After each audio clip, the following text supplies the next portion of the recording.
dans le prochain épisode de Demain nous appartient. Sur le bateau des Curtis, un danger rôde. Nathan perd le beurre et l'argent du beurre. Adam découvre un polichinelle dans le tiroir. Attention, les paragraphes qui suivent contiennent des spoilers sur l'épisode de Demain nous appartient diffusé vendredi soir sur TF1. Si vous ne voulez rien savoir, ne lisez pas ce qui suit. Vendredi 5 janvier dans Demain nous appartient. Langlois est en cavale au commissariat. Karim suggère à Victor de rentrer chez lui pour se reposer pendant que la police recherche Langlois, qui a pris Timothée en otage. Karim mise sur le fait que Langlois va probablement embarquer sur le cargo que Victor lui a trouvé. Mais ce dernier n'en est pas si sûr. Pendant ce temps, Langlois menace Timothée avec son arme tout en marchant le long du port. En approchant du cargo, Langlois se sent observé et devine que Victor l'a balancé à la police. Même si Timothée tente de le persuader du contraire, Langlois est sur ses gardes. Il ne monte pas sur le cargo. De son côté, Manon prévient Dorian que Langlois a pris Timothée en otage et qu'ils ont disparu depuis la veille. Dorian en informe son père. Soudain, le jeune homme est pris d'un violent mal de ventre. Étienne va lui chercher un médicament pour le soulager. Au commissariat, Sarah vient d'apprendre que le cargo est parti sans Langlois. Elle alerte aussitôt Karim. Au même moment, Nordine leur signale le braquage d'un véhicule parti en direction de l'Espagne via des petites routes de campagne. Apparemment, l'individu a agi seul. Nordine a donc prévenu les postes de barrage pour arrêter Langlois. De retour chez lui, Victor est mort d'inquiétude pour son fils. À ses côtés, Philippine regrette de ne pas avoir identifié Langlois plus tôt quand elle l'a croisé la veille. Soudain, Timothée réapparaît, sain et sauf. À bout de souffle, il boit un verre d'eau, puis confirme à son père qu'il va bien. Timothée est ensuite entendu par Karim et Franck au commissariat. Il leur raconte qu'il est parti du port avec Langlois en voiture. Après avoir roulé une bonne vingtaine de minutes, Langlois s'est arrêté, tandis que Timothée était attaché à son siège. Il a simplement entendu Langlois s'énerver par rapport à une revente de bijoux. Il a ensuite jeté un sac à l'arrière de la voiture et Timothée a entendu un bruit de métal. Ensuite, Langlois a abandonné Timothée dans un endroit isolé et le jeune homme est rentré tout seul chez lui. Karim et Franck le relâchent tout en lui précisant qu'il sera à nouveau convoqué en ce qui concerne le piratage de leur système.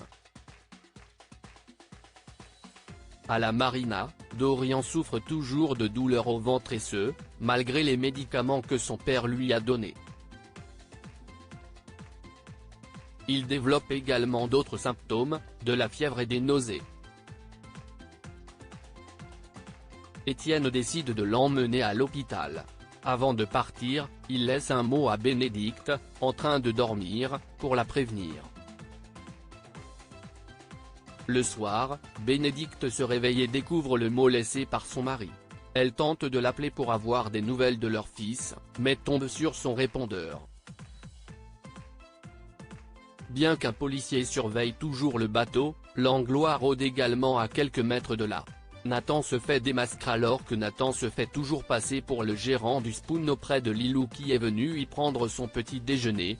Bart rentre plus tôt que prévu de son congé.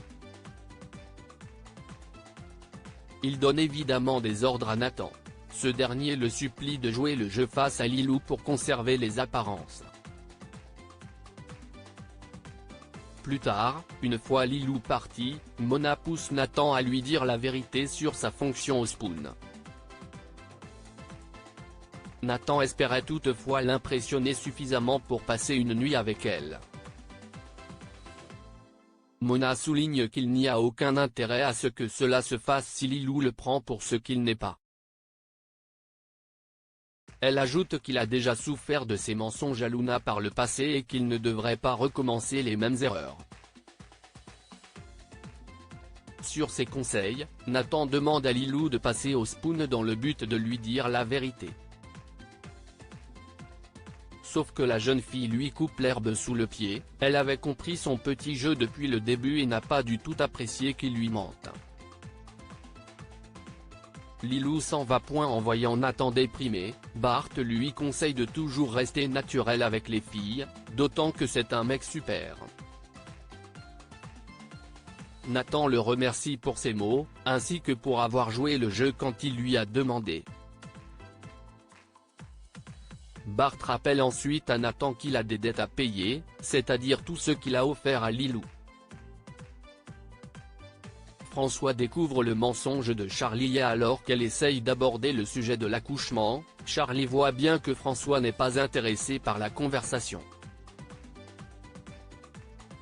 Celle-ci est de toute façon interrompue par Adam. Après quoi, Adam retrouve Amel et lui montre le test de grossesse qu'il a trouvé par hasard chez lui, supposant qu'il s'agit de celui de Charlie. Il comprend mieux le comportement de son père et de sa belle-mère depuis quelque temps.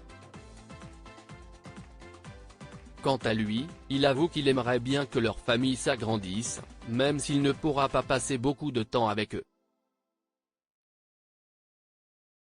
Amel souligne que l'arrivée d'un bébé les fera peut-être rester à 7. De son côté, pour se consoler du futur départ de François au Canada, Swasik décide de se faire des coups d'un soir. De retour chez lui, Adam montre à François le test de grossesse qu'il a trouvé. Il interroge ensuite son père sur son ressenti. François affirme être heureux, mais aussi déstabilisé par cette grossesse surprise. De toute façon, Charlie se projette déjà dans cette nouvelle vie de parent et il n'ose pas lui dire non. Le soir, François et Charlie dînent ensemble au spoon. François prend son courage à deux mains pour avouer à sa compagne qu'il ne se sent pas prêt à devenir père à ce moment de sa vie. Charlie révèle alors qu'elle lui a menti pour voir s'il était prêt à s'engager avec elle. François rétorque qu'il est prêt à tout lâcher pour la suivre au Canada et que cela devrait être une preuve suffisante.